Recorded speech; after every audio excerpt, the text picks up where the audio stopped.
Hi friends, welcome back to tech railway. Visakhapatnam Tirupati మధ్యలో Vande Bharat express train అనేది అందుబాటులోకి వచ్చే అవకాశం.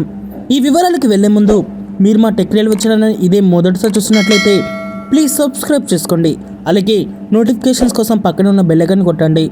ఆంధ్రప్రదేశ్లోని మేజర్ రైల్వే స్టేషన్ అయిన విశాఖపట్నాన్ని అలాగే తిరుపతి పుణ్యక్షేత్రాన్ని కలుపుతూ వందే భారత్ ఎక్స్ప్రెస్ ట్రైన్ని ప్రారంభిస్తే బాగుంటుందని విశాఖపట్నం ఎంపీ గారు రైల్వే శాఖ మంత్రి గారిని కలిసి వినతి పత్రం అనేది ఇవ్వడం జరిగింది. అయితే ఇక్కడ రైల్వే శాఖ నుండి కూడా సానుకూల స్పందన అనేది వచ్చినట్లుగా తెలుస్తుంది. ప్రస్తుతం విశాఖపట్నం తిరుపతి మధ్యలో మనకి రెగ్యులర్ రైళ్ల యొక్క సంఖ్య అనేది పెద్దగా లేదు.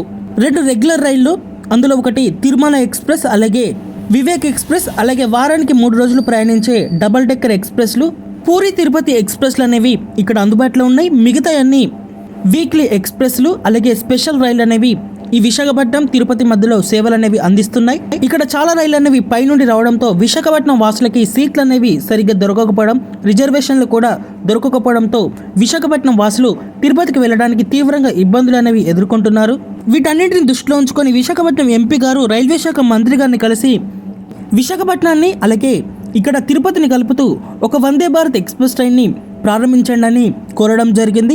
దీనికి రైల్వేస్ నుంచి కూడా సానుకూల స్పందన అనేది రావడం జరిగింది. విశాఖపట్నం తిరుపతి మధ్యలో వందే భారత్ ఎక్స్ప్రెస్ ట్రైన్ అనేది అందుబాటులోకి వస్తే సాధ్యాలు అనేవి ఎలా ఉన్నాయో మనం తెలుసుకుంటే, విశాఖపట్నం తిరుపతి మధ్యలో మనకి దూరం వచ్చేసి 750 కిలోమీటర్ల వరకు ఉంటుంది. ఇంత దూరం వందే భారత్ ఎక్స్ప్రెస్ ట్రైన్ని సిట్టింగ్తో నడపడం అంటే చాలా కష్టమైన పనిగా చెప్పుకోవచ్చు. ప్రస్తుతం ఇక్కడ ఏసీ డబుల్ డెక్కర్ ఎక్స్ప్రెస్ అనేది ఒకటి తిరుగుతుంది. దీని మీద ప్రయాణికుల నుంచి చాలా వరకు తీవ్ర అసంతృప్తి అనేది ఈ ట్రైన్లో సిట్టింగ్ అనేది అందుబాటులో ఉండడం, అలాగే రాత్రిపూట ప్రయాణం చేసే ఈ ట్రైన్లో స్లీపర్ అనేది లేకపోవడంతో ప్రయాణికులు తీవ్రంగా ఇబ్బందులు అనేవి ఎదుర్కొంటున్నారు. అదే తరహాలో వందే భారత్ ఎక్స్ప్రెస్ ట్రైన్ ప్రవేశపెడితే ప్రయాణికులకి ఇబ్బందులు అనేవి తప్పవు. అందుకే విశాఖపట్నం తిరుపతి మధ్యలో ఈ కొత్తగా అందుబాటులోకి వచ్చే వందే భారత్ స్లీపర్ ఎక్స్ప్రెస్ రైలుని ప్రవేశపెడితే ప్రయాణికులకి చాలా వరకు కన్వెంట్గా ఉంటుంది. రాత్రి విశాఖపట్నంలో బయలుదేరి ఉదయం వరకు తిరుపతికి చేరుకొని, తిరుపతిలో రాత్రి ప్రారంభమై ఉదయం వరకు విశాఖపట్నానికి చేరుకునే విధంగా ఈ వందే భారత్ స్లీపర్ రైలుని ప్రవేశపెడితే ఈ ప్రాంతాల ప్రజలకి వేగమైన సుఖవంతమైన ప్రయాణం అనేది అందుతుంది. ప్రస్తుతం వందే భారత్ స్లీపర్ రైలు అనేవి రూపుదిద్దుకుంటున్నాయి.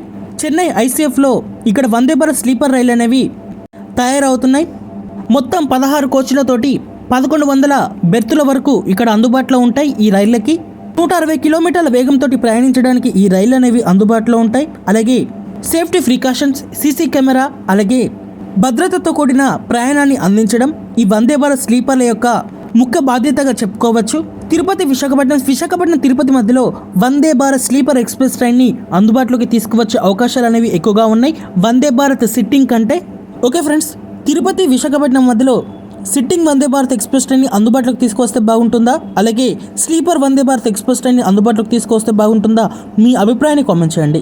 అలాగే మరిన్ని మోర్ రైల్వే అప్డేట్స్ కోసం మన ఛానల్ని ఫాలో అవ్వండి. Thank you for watching. Next day.